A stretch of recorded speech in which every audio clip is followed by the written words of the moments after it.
Hey, good afternoon, everyone, and welcome to After Hours Conversations for Music Educators. We're thrilled that you're joining us tonight. We've got an incredible conversation lined up. But before we do, I've just got a couple of little housekeeping items that I want to go through with everybody. First off, if you've got any questions for us tonight, be sure to use that Q&A box instead of the chat box. That's what we keep an eye on during the conversation. And so if you've got anything that you want to ask to Rebecca this evening, you can access us using that Q&A box. As a reminder, all of the resources from tonight's conversation are going to be available on amromusic.com/afterhours. So you'll be able to find the professional development letter, any of the documents that we talk about and reference tonight, as well as a recording both on YouTube and on podcast. Speaking of podcast, just a quick reminder as well that all of our after hours conversations are now available wherever you download your podcast. So if you're an Apple person, you can find them there. Google Play, Spotify, you can find them there too. So be sure to hit that subscribe button and keep up with everything that's going on with After Hours. And looking ahead, we've got some more great conversations lined up that I want to be sure to talk about. Tomorrow night, August 4th, we've got a program predominantly for high school directors, although our middle school directors are invited to join us as well. And we're going to be talking about assessing your program's needs. We're going to be talking about taking stock of where your students are now, both as a collective ensemble and also as an individual level, at musically as well as a social and emotional learning level. So we'll hope you'll come and join us for that conversation. Again, that'll be tomorrow night, also at 5 o'clock Central Time. And then next Monday, August 10th, we've got Jeremy Payne from The Music People, which is a big-time distributor of music products, joining us. And they're going to be talking about technology solutions for music educators. We're going to be talking about broadcasting, microphones, USB hubs, and things like that. So whether you're teaching live and you need a microphone for your classroom, or you're going to be broadcasting, we're going to be talking about how to improve that through the use of technology in the classroom. So that's enough for me. I look forward to introducing and getting to the content. Rebecca, good evening. Hello. So glad you're here. This is 2 weeks in a row now. Yes, I love it. Yeah, so last week we had Rebecca on and we talked a little bit, and you just made a quick reference about how you place your students, and immediately we started getting questions and comments. People wanted to talk about how you place students using facial features. Yeah. And so we're going to spend a little bit of time talking about that. But I also like to talk about, just something a little off topic first. Today's been kind of an exciting day for you. You want to talk about that a little bit? It has been, yeah. So after being in the classroom for 5.5 years, today was my first official day as a stay-at-home mom. We have a 5-month-old little boy. He'll be 5 months on Wednesday, and my husband's a high school band director. And so after all of the prayer and consideration, I'm actually home this year. So it had nothing to do with COVID, but that just kind of worked out, that everything's been a little crazy. So today was bittersweet. I don't miss sitting in in-service meetings, but I do miss faces, and I definitely miss kiddos. So yeah.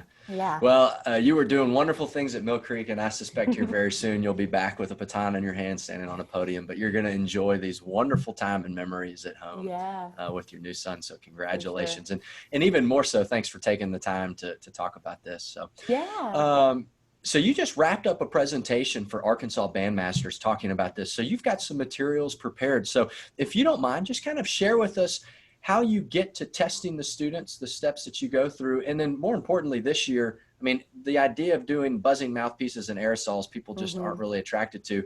Talk to us about how you place students based on facial features and characteristics.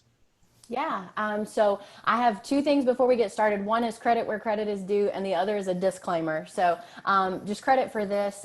Most all of this comes from Lynn Jackson in the Texas area. She's was at Southern Methodist University, and my older brother Benjamin, whose program I have fed into for the last 4 years. So that's an exciting family tie. He studied at SMU with Lynn and used this while he was in the Richardson ISD at Berkner High School and at their feeders. So all of this is coming straight from her, and just this content that we know works, that Benjamin used at Berkner and a number of the groups that you see Play Midwest and things like that. This is a lot of what's happening. So we're thankful that she shared that knowledge and that we're getting to bring it here to Tennessee. The disclaimer is this: there are always going to be exceptions. And when I talk about this, most often the thing that I get is, well, but I have X, Y, or Z and I play this instrument, or my student is on this and they're great at it. that's awesome. And like most things in life, there are going to be exceptions. So please keep that in mind as we go through. This is not a hard and fast rule. Just sharing what's worked really well for us in the Nolensville cluster and at Mill Creek Middle. For the last 4 years.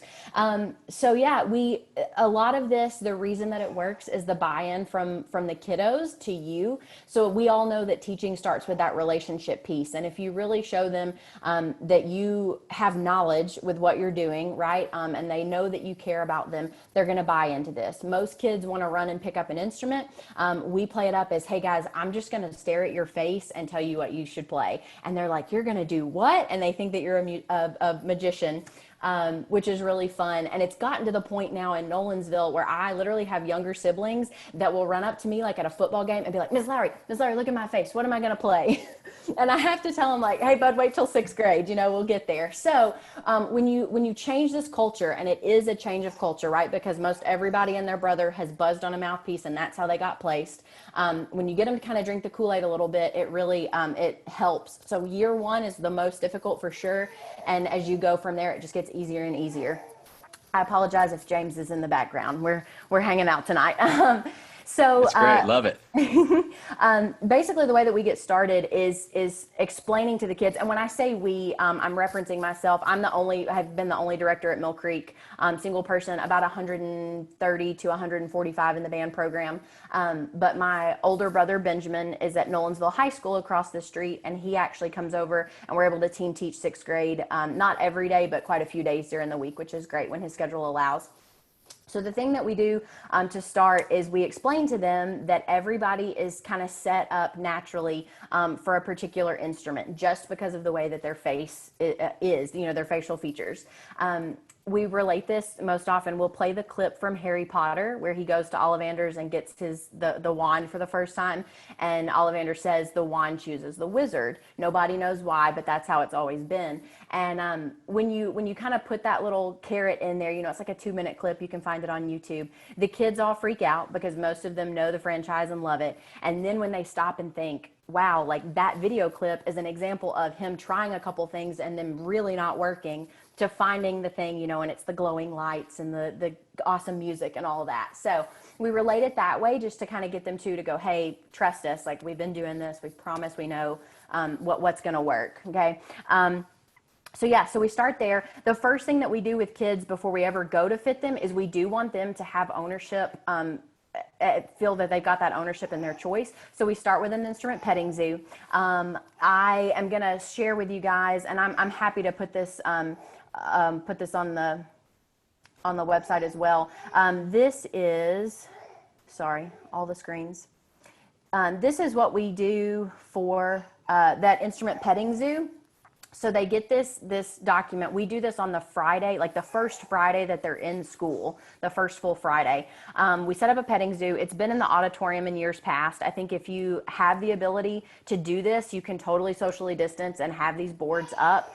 If it's virtual, come up with, some kind of PowerPoint, a Google slides that kind of goes through all the instruments. But the kiddos have, all the instruments are set up around the auditorium, and I've got a trifold board with photos of every person ever playing that instrument, boys, girls, everything, any possible scenario.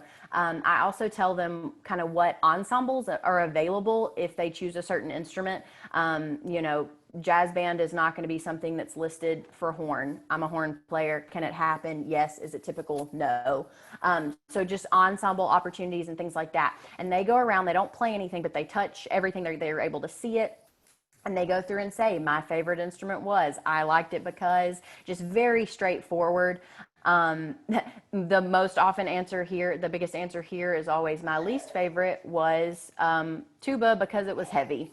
But we still managed to have plenty of tuba players. I have them rank their choices, the thing they'd most like to play to the least, and notes anything that you thought was interesting. A lot of times here too, students, and I'll prompt them to do this, but hey, if you've ever taken piano, write it there. If you've ever played an instrument before, write it there, because sometimes you get kids that have been in private lessons or something well before middle school or something, interesting like that, or mom or dad played it. I have one at home, all of these things. It gives them the space to tell me that. So that kind of helps with the process. So we start first with this, and the kids, again, get the chance to rank and get to say, hey, this is what I want, and this is why I'm really interested in it. So we start there. They complete that on a Friday. The days leading up to that, we've already gone over procedure in class, but pretty much every day I'm playing a recording and introducing one of the instruments. So today is flute. Hey, here's your option, showing them what a professional tone quality should say, what good tones should sound like, options, things that you can do if you play this instrument. So they're getting to see all of that. We do the petting zoo on Friday, and then the following Monday, they know that we are going to start with our fittings. So before Monday rolls around, Benjamin and I sit down, and I do most of this work just because they're my kiddos, and at this point I'm starting to know them a little better. But I go through and check out their top 3 choices. I check out all that information at the bottom, so that there's anything in particular that I needed to know about a student or notes that I need to make, that information is there.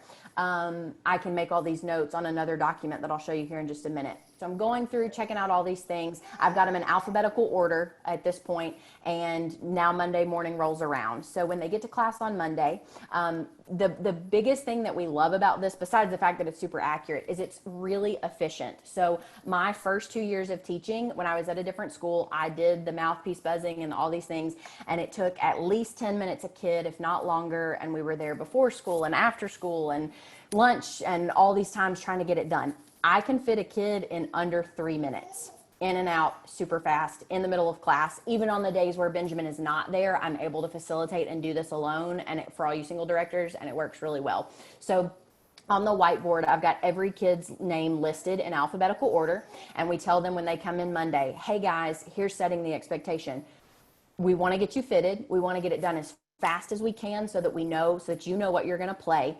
To be able to do that, you've got to follow these steps. Ready, go. Do you see your name on the board? Yes. Okay. When your name is next on the board, you're on deck, right? So they go and stand outside of the office door or wherever we're doing fittings, and they're ready to go. When Susie walks in, Joe, you're next. So now you're on deck, and he goes and stands there and waits. As soon as Susie comes out, Joe goes in. Susie erases her name off the board, and person number 3 gets in line. So it's kind of a lot for 6th graders, but when you automatically look at them and go, hey, you've got to be responsible. If you want to play an instrument, this is the process. And they buy into that really well. And it's cool because then we use that same system for their pass-offs, their playing tests later on down the road. So they already understand the importance of that. If a student's not paying attention and misses their opportunity, then we come back to them later. And so the first time that happens to a kiddo, they're like, oh my gosh. And then now they've moved to the back of the line and nobody else misses. And everybody pays attention, and they'll elbow each other and go, hey, it's your turn. You better get up there. So you have their attention at that point. Yes, 100%. And follow through with that, right? You're going to fit the kid. But again, just that buy-in and just that intentionality there with getting set up. So when a kiddo walks in, we have whichever one of us is doing it, whether it's me or Benjamin, we have their instrument petting zoo sheet, and we can already see, again, what their top 3 choices are. So we kind of know that going in. We know if it's going to work really well and they automatically get their number 1 choice, or, hey, we're going to kind of have to be cheerleaders. Okay. I'm going to take you through the process here in just a second. I'm going to explain the sheet first, and then I'm going to call on my wonderful husband to come sit in and pretend to be a student so that I can kind of show you guys.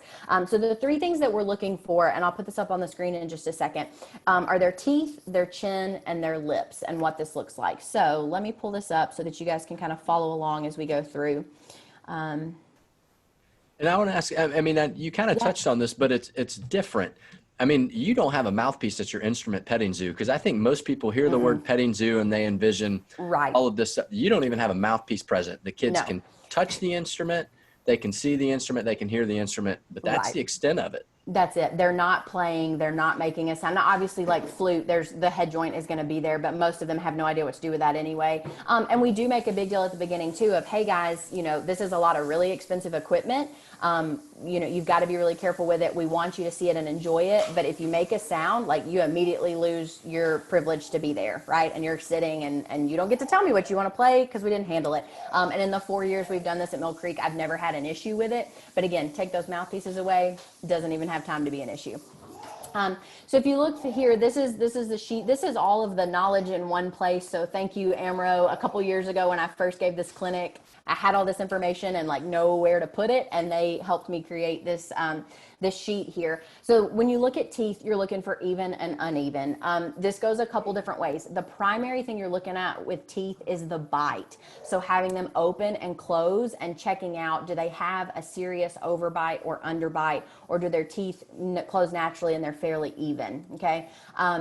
The biggest thing there is like, you don't want a severe underbite is not going to be with clarinet, right? So you're looking at things like that, just to kind of give you a few things to check there.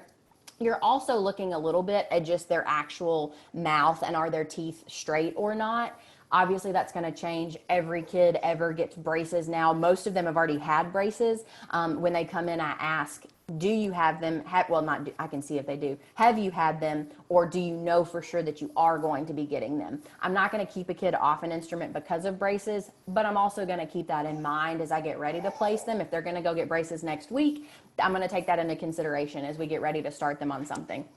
So you're looking again at that bite, and if they've got an even bite all the way through, you know, those teeth touch and like nothing super severe, then you're going to give them a 1, which is even, and a 2 would be uneven.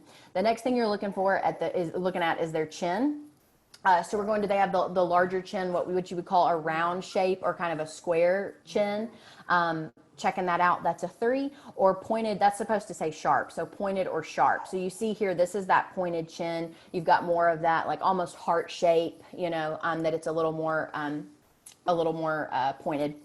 So you're looking there. And then lips, this is the easiest one: full or large, medium or thin, 5, 6, or 7. You're going to assign them a number. I will tell you guys, especially those that have been in the band directing world for a long time, a lot of this are things that you already know, things that you already do. You look at a kid and you know, hey, their lips are more thin. Like, I'm probably going to put them on trumpet. I'm probably not going to throw them on tuba if they've got thin lips, right? Those are things that you've learned over the years and just know innately. This is just kind of assigning a number to it and putting it there, okay? We'll talk about the numbers again in just a second. So this is just, again, things to consider.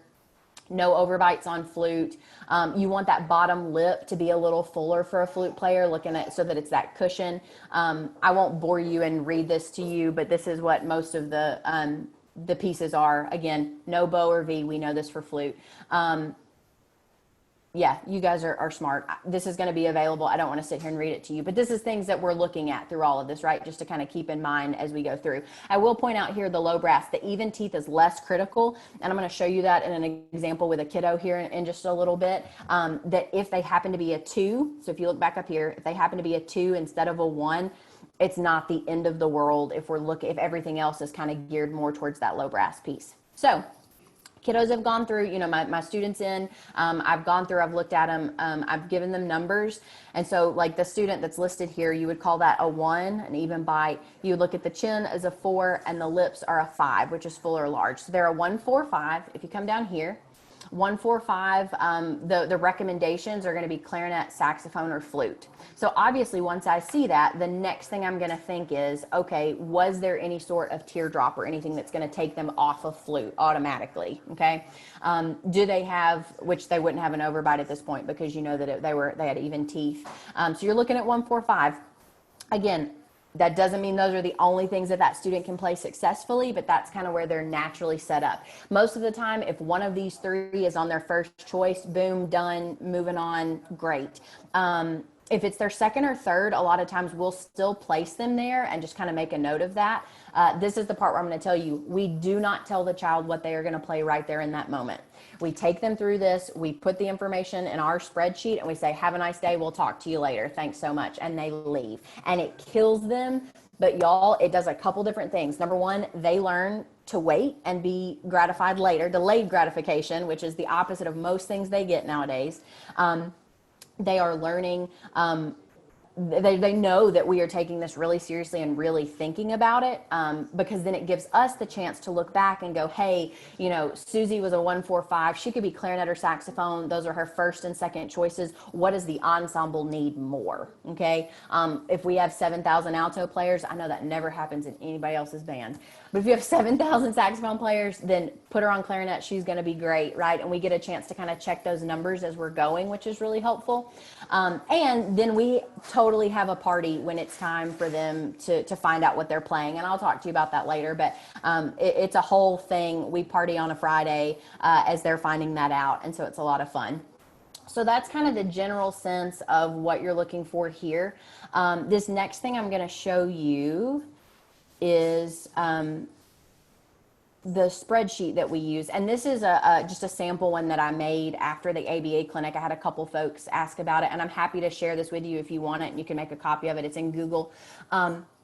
So if this is my student and they walked in, okay, and I've got teeth across the top, I'm already remembering that that's a 1 or a 2 just to kind of trigger myself, a 3 or 4 for their chin, and a 5, 6, or 7 for lips, okay. That over the weekend, before we start this on Monday, everything is listed. All the students are already listed in alphabetical order. I've shared this document with Benjamin so that we all have access to it, and it works really well. So I'm going to go through with a 2, 3, 6, okay, and if I will have multiple screens going here. Here you go. Okay, so if we're looking at 2, 3, 6, here you go. We're probably looking clarinet, saxophone, or oboe. This student had, these are actual numbers from a kid. This student had clarinet as their first choice, so I put that X by clarinet. If I think that they would have also, we don't start double reeds at Mill Creek, but if I thought that would have been a good option, I could put a couple different X's and make a note and go back and check it later. But for this kiddo, they walked in, we knew it automatically, boom, they're clarinet. Okay. Hey, Rebecca, and I just see, I might be looking at a different screen here. I still see a PDF. Oh, just kidding. Sorry. No, it's okay. Those of us with many browser windows at times can completely relate to what you're going through. Yes. Okay. How about that? Do you see a spreadsheet Perfect. now? Yeah, that's Okay, perfect. Thank awesome. you so much. Sorry, everybody. So there you go. Teeth, 1 or 2. This student was a 2. Their chin was a 3. Their lips were a 6. If we reference back here, 2, 3, 6, clarinet, sax, oboe, we're going to go with clarinet, so that X is there. This also gives me the opportunity, if a student braces or no braces, I might throw it in there, information there. If I know, this is another big one, if a student cannot afford to rent an instrument, and I know that they need to be on a school instrument. Mill Creek only opened, this is year 5, so for the last 3 years, we had tubas and euphoniums, and that was it. There were no trumpets, no clarinets, no nothing else that belonged to the school. So if I know they need that, I'm making a note off to the side to just kind of have that in the back of my mind. That doesn't mean I'm only going to put a kid on euphonium because they need a school horn, but I'm keeping that in mind so that too, if I need to reach out to another director and find a school instrument for them, we can do that. Over here to the side, I have our ideal instrumentation. So I'll take however many kids are in the class, and we'll talk about percussion later. I typically don't start them till January. I did it a little differently last year, so we can talk about that. But percussion aside, we go, this would be our ideal instrumentation. So that as we're going through and assigning kids, we can kind of see, wow, we are really clarinet heavy. I mean, we've got, 15 already. Can those kids, do they look suited for something else? Can we make something else work, that they're also going to be happy with? And kind of looking at that. So this is our general sheet. This is from the year, this was actually 2018, not 2019, but these are actually where the numbers lie once we finished. So we were pretty close on most everything, and it worked out well. Yeah, so that's there, and this is how we're keeping up with all that information. And what's really cool is that I have these for every year. So a lot of kiddos will still come back and go like, hey, so if is this where you had me? Did you think I needed to be somewhere else? And we can always go back and reference that. So that's a lot of fun with that. A couple of questions. I'm going to go here really quickly. Student name on board. When I put their names on the board, on the dry erase board, they're just in alphabetical order so that they're running in and out in alphabetical order. And that helps us organize the instrument petting zoo sheets and the this document that we use to actually keep track of their instruments. Differentiate between trombone or baritone or just by their own preference. Most of the time, the big criteria that we're looking for is their actual size and length. I mean, if a kiddo, if I think they're going to be trombone or youth, I'm going to look at where it was on their sheet because they don't understand that it's mostly the same setup. They don't know that yet, but I'm going to look at their sheet. I'm also going to say, hey, kiddo, stick your arm out there and let me see where you go. If they can't make it to 7th position, I'm not going to tell them to not play that instrument. But, you know, if a kiddo's really long in limb, I'm probably going to, all limbs, I'm going to put them on trombone instead of euphonium. That's also another point where I'm going to take into consideration, do they need a school instrument? Because I have euphoniums and I don't have trombones. But yeah, we kind of, that's really the big thing there. Most of the rest of it, as far as space goes, it's going to be the same either way. One of the big differences in low brass land as you go from trombone or euphonium into tuba is we're looking at the space here between the nose and the top lip. If there's not enough space there, we're not going to do well with a tuba mouthpiece and having something that's so large. So I'm going to look more to the trombone euphonium side of things. So that's one of the big pieces that I feel like is most often missed. That is really important, is do those tuba players have this space? And I've got a picture of a kiddo here in just a second that I'll show you guys. That's a good example of that. So I've got a question. We start French horns. When I say horn, yeah, like it's just, that's French horn. We start everything except double reeds.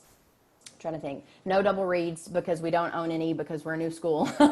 And then in the past I have not started percussion. So my theory behind that too with not starting percussion is they all went through the same process. The fitting process was simple. We got through everybody. They all started for that first semester on a wind instrument so that we could talk about tone and air and just how you produce this sound and counting and reading notes on a staff and all of these things. So all of my kiddos have started on a wind instrument. Then in January, they audition for percussion if they're interested. At that point, there are quite a few kids who thought they diehard wanted to play percussion, and they got on trumpet and they loved it and they were great at it. And then that's where they ended up. I've got a kiddo right now that's about to be a junior. He thought all he wanted to do was play percussion. I put him on trumpet. He loves it. He's great. He's getting ready to audition for mid-state and hopefully make all-state.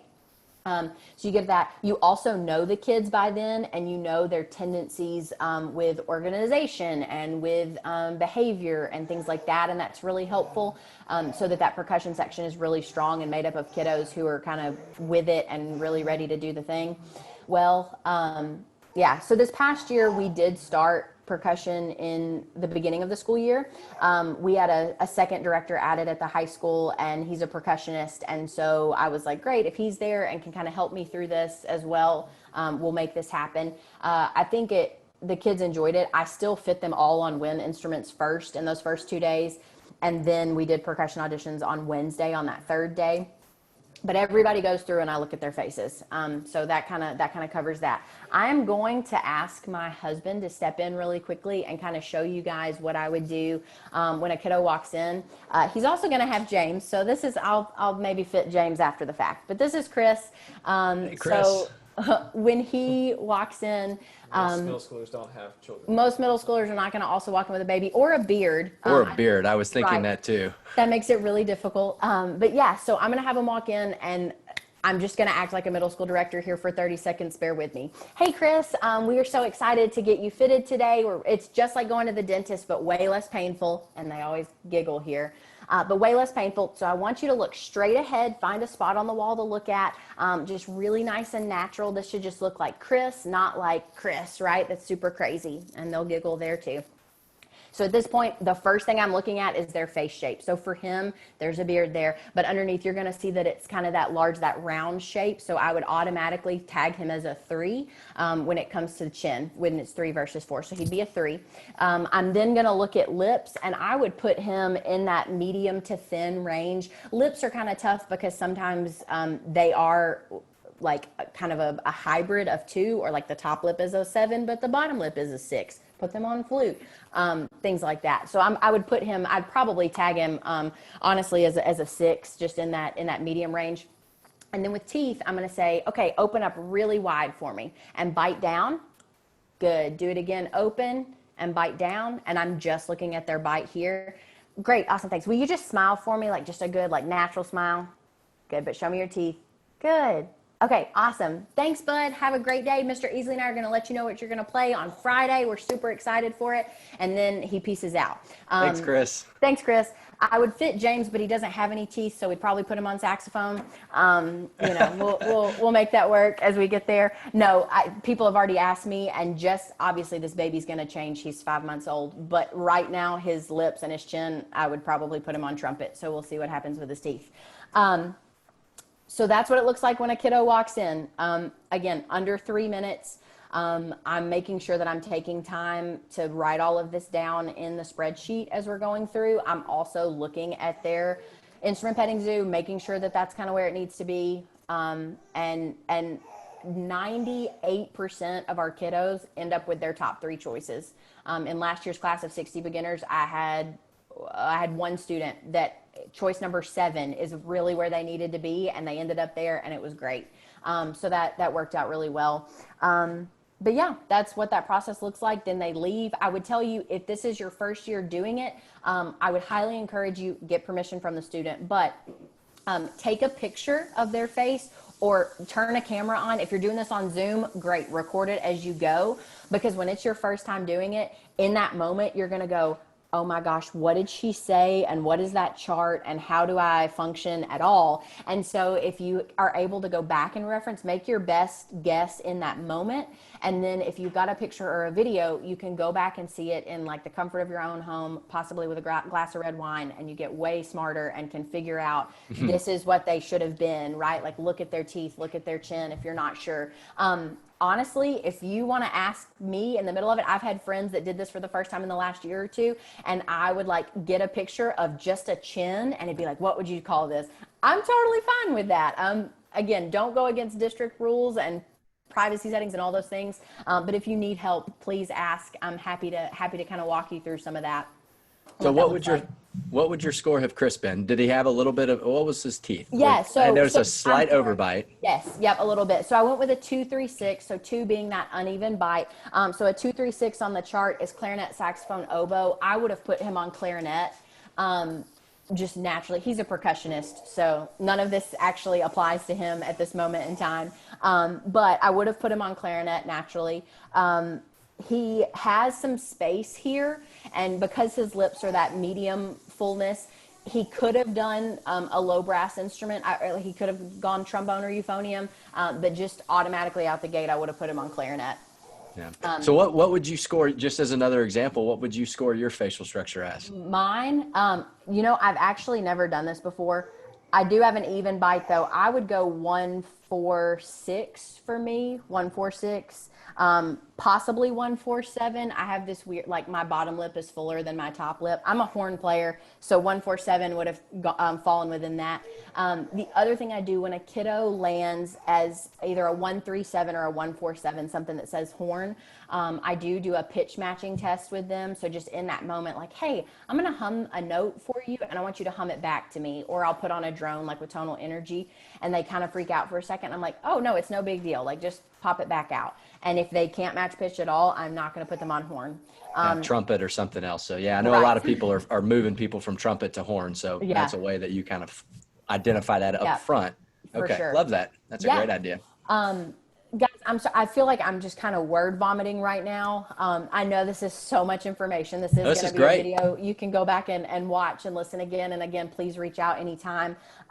Let's talk about the kiddos that either are not drinking the Kool-Aid or just really are not going for it, because it's going to happen. It has happened every year, and we've gotten folks wrong in the past. So let me tell you a little bit about that. I told you my disclaimer. There are always exceptions. There always can be, and that's totally fine. Most of the time what I'm going to do with a kiddo, if they are dead set on playing something else, the first thing I'm going to do is pull them in the office and go, hey, the band needs you to do blah. Is there any chance that you would try this, that you would see, this is really where Mr. Easley and I think you're going to thrive. You're naturally going to be set up. Please. And if they're like, man, I really don't want to do that. I have a student, Aiden. He is a freshman this year. His dad played trumpet. His brother played trumpet in my ensemble, but I did not have him as a 6th grader. I would not have put his brother on trumpet. I would not have put Aiden on trumpet. He should have played euphonium, but he was dead set on playing trumpet. And I said, hey man, if you want to do that, that's cool. Yeah, I need you to understand there are going to be hurdles that you have to overcome that your colleagues do not. Are you okay with that? Yes. Okay, so you're telling me that if everybody else can play this first thing, you know, whatever it is, and you struggle with it, you're not going to quit band on me? No, ma'am. Now, they don't know what they're getting into, but this kid had grit and he did it. And sure enough, he was the weakest link at the beginning of 6th grade as we made these first sounds, that he worked harder than most of those kiddos and overcame it, and is a great trumpet player now. His high range suffers just a little bit, which I knew it would because he has much fuller lips, and that's kind of what we were worried about in the beginning. So he definitely has experienced that, but he's overcome those things and done really well. On the flip side, if I've got a kiddo that needs to be on something and they just don't want to do it and choose their own, I'm not going to lose a kid to band over an instrument choice. So I'll let them play it. But I tell them too, if you change your mind, if you decide that you don't enjoy this, please come and let me know. And with the exception of Aiden and one other student that's about to be an 8th grader, with the exception of those two, every kid that has chosen their own path has come back to me in the first 4 weeks of playing the instrument and said, Miss Lowry, what the heck? And I go back with them and we check out the fitting, and I said, hey, like, this is where I would have had you. And those kids have switched and they have found success. So in 4 years and however many, I mean, anywhere from 40 to 60 kids in the beginning band, 2 kiddos have overcome and done the thing. The rest of them have switched back. I would say that's probably only about 5 kids. Again, we don't get a whole lot of pushback because there's buy-in. But yeah, most of them will come back and go, hey, like, I hate that I'm not doing this as well as other people. And we can tell too, is it because you're not working or is it because there's some obstacle? Another thing that we run into, there have been 2 students that we misplaced in the last couple years. One of them, we put that student on trumpet, and it turned out that while he had thinner lips, the inside of his lip, like the fleshy underneath here, when he created an embouchure, got really full. I still don't know how it happened, but if you look at him up front, Patrick had the perfect trumpet face. He went to go play. He couldn't play anything other than middle C and D, and we couldn't figure out what it was. And Benjamin finally looked at me one day, like 2 weeks in, and he was like, tell him to come in the office, and pulled out a euphonium, and he played, and it was a gorgeous sound. He now plays euphonium. When that's the case, we call parents and say, hey, you know, we're human. We think we may have gotten this wrong. We tried this with them today just in class, and it was this great sound. You know, they lit up. They were having a better time. Are you comfortable with that switch? When the kiddos have rented from Amro, I'm not paid to say this, but it's the best ever. When the kids have rented from Amro, all I do is call my rep and say, hey, we had to go from this to this. Can we make this happen? And they make it happen. That particular kiddo went from trumpet to euphonium, so his payment went up a little bit, but mom was okay. Like, I apologized, but she saw that her student was where he needed to be, and so they were fine with it. And he's in high school now and still on euphonium and thriving. So that's been great. Another example that I have, and I've got a video I'll show you. Grace is about to be an 8th grader, and her mom played flute, so she really wanted to play flute.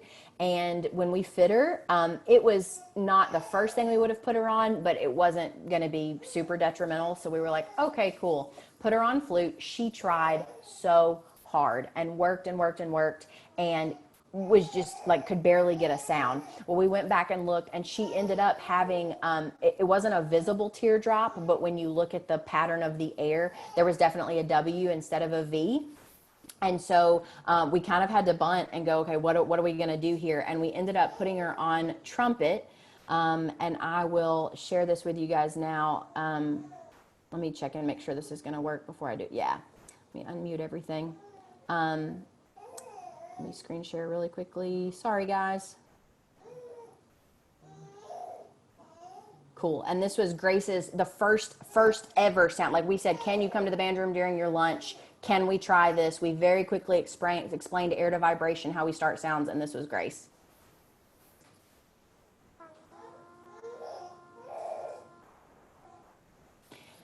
And you can see Mr. Easley's face. That's Benjamin. That's my brother in the back. And his eyes went up and went, wow, because this is a kid that had been struggling for a couple weeks on flute, working really hard, doing the work, not getting the sound.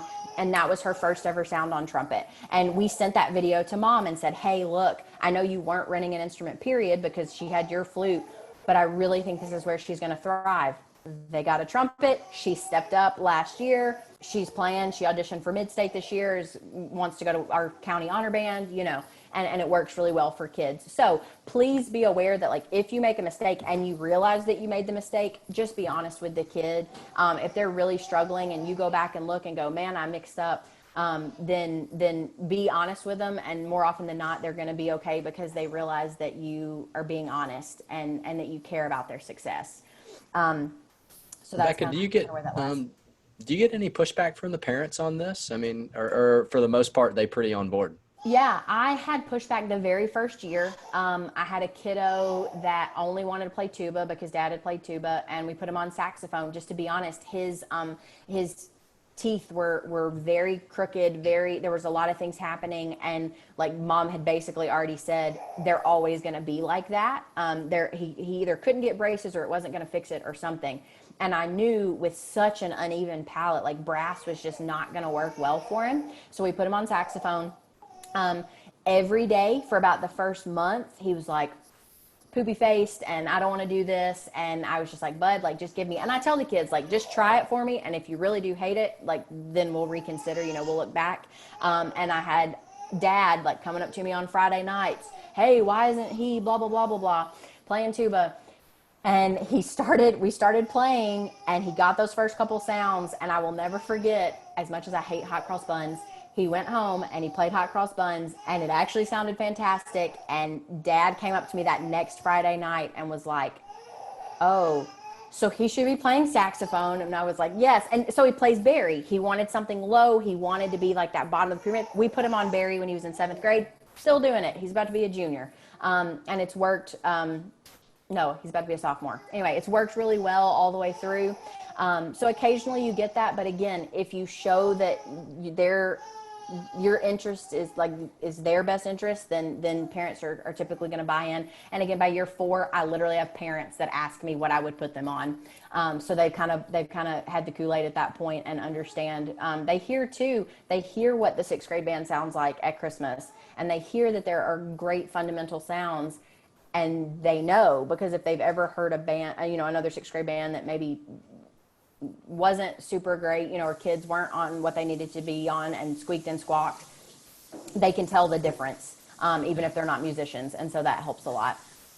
And I don't think this should really make us all that uncomfortable. I mean, athletics and sports do this all the time. I mean, if you're 5'6", you're not playing center for your basketball team, no matter how bad you want to play center. It's just the way it is. Mm-hmm. And we're just really applying the same principles to band. What natural characteristics give you the best opportunity for success? That's really what we're after here.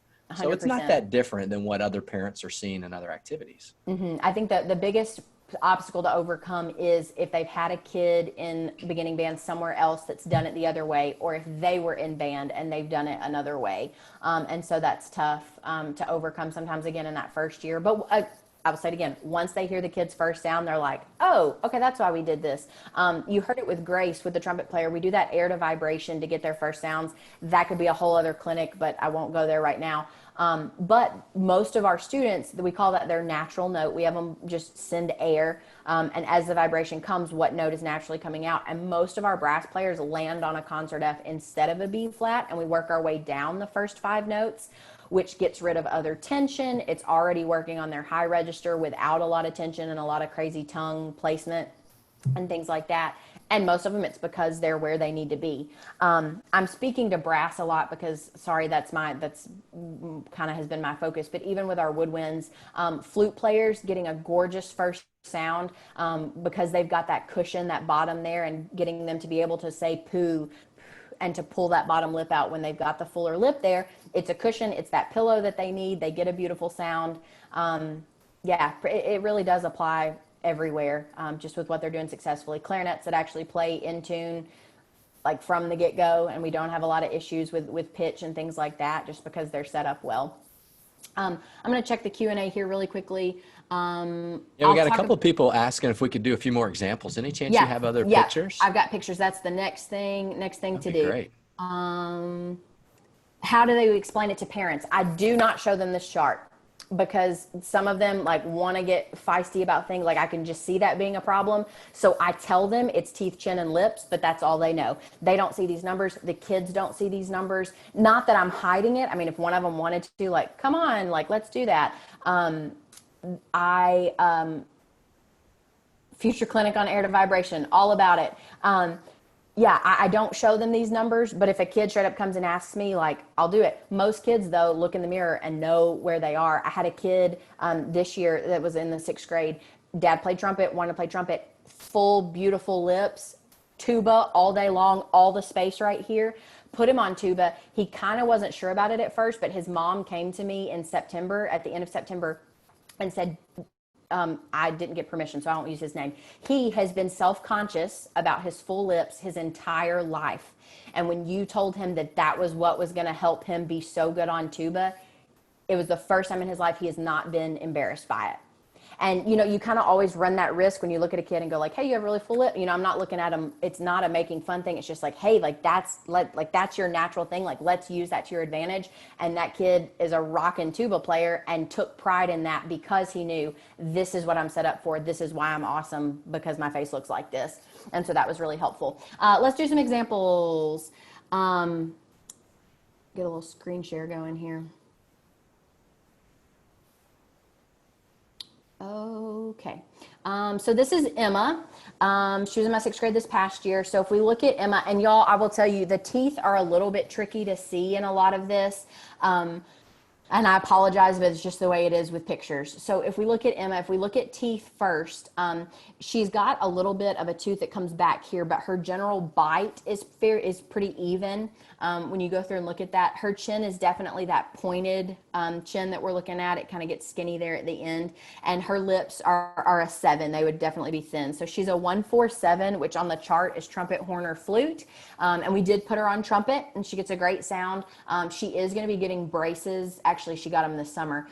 So we knew that was coming kind of with that tooth there that's not quite even across the front. But if you look, her front 2 teeth are really straight. And so when you think about creating the embouchure and that aperture to play trumpet, that part that is going to come in contact more with the mouthpiece is pretty straight, and so worked well. So again, Emma was a 1, even teeth, 4, pointed chin, 7, thin lips. And so we put her on trumpet. This is Avery Ray. She's about to be in the 8th grade, and she is a phenomenal tuba player. Like, this kid is a rock star and has been from day one. So if you look here, her teeth are a 1. Again, it's hard to see her bite, but it is even, and you can see it's even across the top. She was one that actually had braces in 5th grade and had them off by the time she got to band. So we knew, like, this is where your teeth are going to be. So she was a 1 there.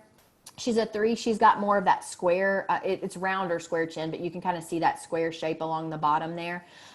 So would have given her a 3 there. And then her lips, we were kind of back and forth. If you look here when she's not smiling, I would have given her a 5. When she goes into a smile, I would have done more of a 6, that kind of medium. But so she was a medium to full. A 1-3-5 is going to be trombone, euphonium, tuba. A 1-3-6 with the medium lips is going to be trumpet, trombone, euphonium. So we ended up with that 1-3-5. She's a rock and tuba player. Again, the fuller lips, but also if you look here, she's got a lot of space between her top lip and the bottom of her nose. And so that helps a lot when she goes with that tuba mouthpiece and goes to play. So again, Avery Ray was a 1-3-5, could have gone 5 or 6 on lips. We went 1-3-5. She ended up on tuba. And Nick, if there's any questions that folks have as we catch this, if you'll let me know. I can't see that right this second. Yeah, this is great. Thank you. Yeah, this is Maggie. She's a freshman, mid-state horn player. I fully expect she'll make all-state as a freshman this year.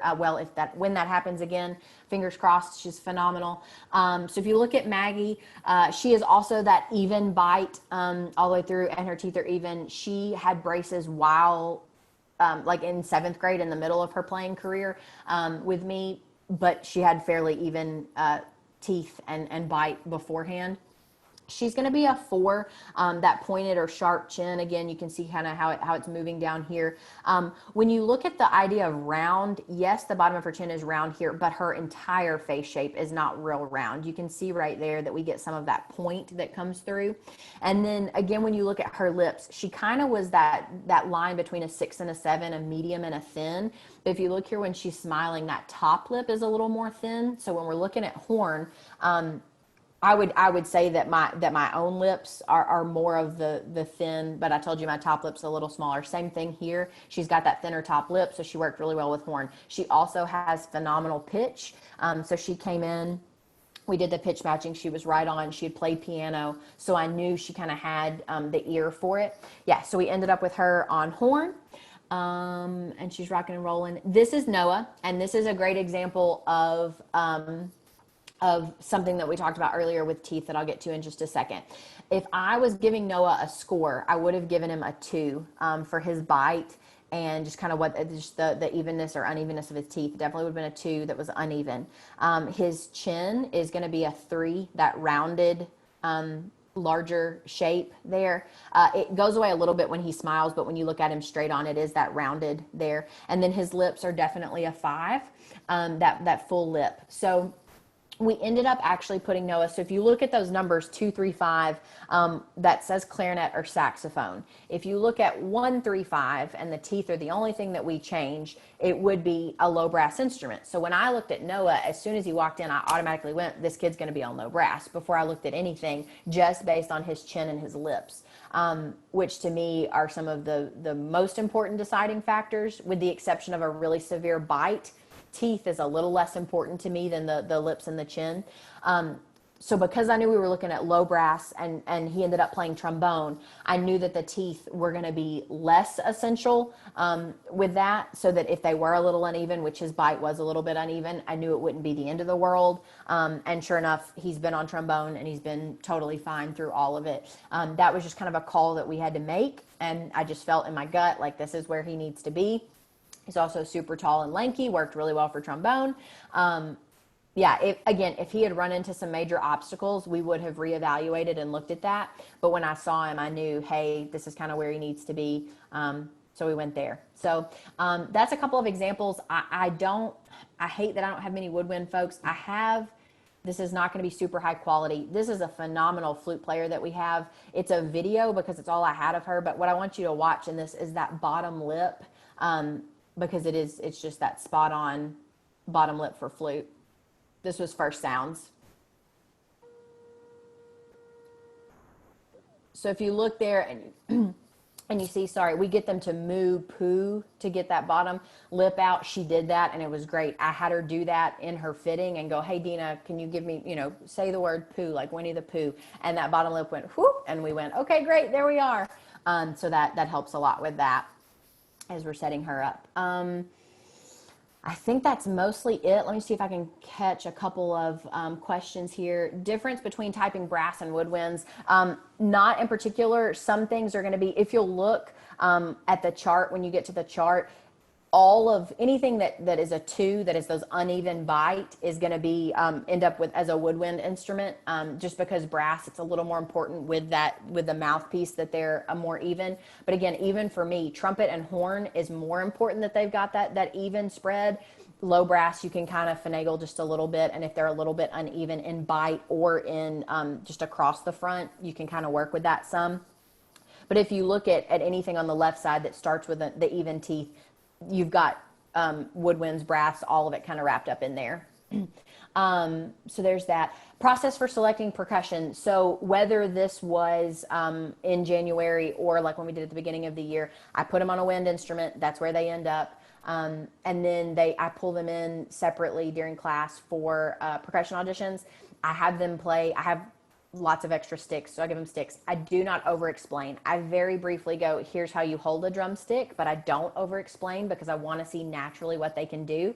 I put a metronome. The entire percussion audition is to a metronome, because if the child cannot internalize that pulse of the met and play, it's not going to go well when you take it away and expect them to hold an ensemble together. We do 8 on a hand. I kind of just teach them like, hey, 8 on this side and 8 on this. Great. We do a lot of call and response. I'll play a rhythm. They'll play it back to me. I'm seeing if they can match that. Not real worried about sticking, but if they can just match that rhythm. And then actually at the end of it, I do have them move their feet to the metronome. I don't need them to do Marching Band 101, but I'm seeing, can you move your feet in time and also go up, up, up, up, up, up, up, up in time with the feet and the hands, lining up feet and hands. So we do that. I give them a score and then kind of rank there. I pick a cutoff like, hey, I only need 5 percussionists, or this is a small class, we need 3, you know, or whatever it is. A huge class, there can be 9, and just kind of break that off there. So that's what percussion looks like. As far as the reveal, so just kind of to put this all in perspective, the students showed up on a Monday for their first day ever of class. We started with procedures. We started with videos, with explaining what the instruments are. That first Friday, we did the instrument petting zoo. Took the whole class period to do it. The following Monday, we started names on the whiteboard, popping in and out to Mr. Easley or Miss Lowry, whoever was doing the fitting. When one of us was fitting, the other was teaching full class, looking at rhythm and note reading. If he wasn't there and it was just me by myself, the students had things to work on, handouts. I hate busy work, but at that moment when they're learning to read music and count rhythms, there's a lot you can do with actual worksheets.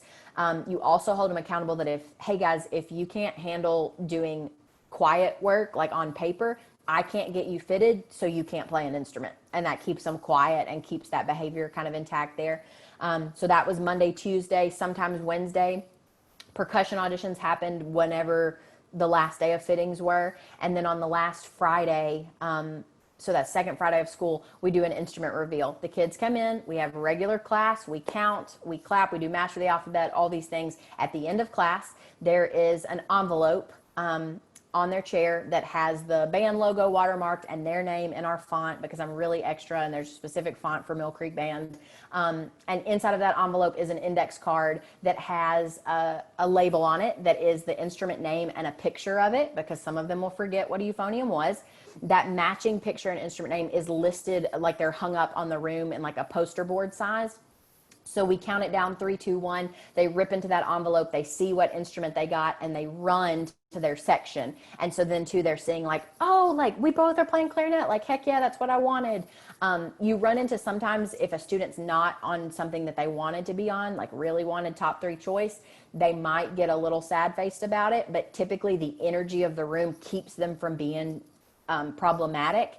And if I know like this was a kid's last choice, I pull them in the office before Friday and talk to them and say, hey, this is where we think you need to be. Are you willing to try that? Blah, blah, blah, blah. So they have a heads up. And then we play it off too, like, okay, well, this is a secret. Like nobody else knows what they're playing yet. So like, you can't tell anybody. You got to act surprised when you open your envelope, you know, but then too, they kind of feel special that you brought them in for that. And it keeps the dynamic from getting negative within the room. I also tell them before they open their envelope, hey guys, if it's not what you thought it was going to be, number one, give it a chance, right? Because you know Mr. Easley and I are thinking exactly what's going to be best for you. If you really, really, really are upset or have a problem, come see me after class. And in 4 years, I've had one kid come and see me, and band was not his thing, and we figured that out in about a week. So that nothing was his thing, like no matter what we did. And that worked out. So that's what that looks like. I do have a video of that instrument reveal that I'll show you really quickly, just because Nick loves it and it's pretty fun. And it's a great video. How do you not love the excitement of all of it? Hey, and can you turn your volume up just a click for us? Yes, I can. Okay. Oh, you know what? It's not on this. Okay, I'm going to stop sharing my screen. That's the wrong video, but I think I have it here from last week. Yeah, there it is. Okay. We can get just a faint hum of the tones that are playing. Oh, got it. Okay, I'll turn it up just a little bit. Okay, let's try this. I'll do a volume check first. Can you hear that? Up just a hair more, if you don't mind. All right, I think I'm all the way up there. So here we go.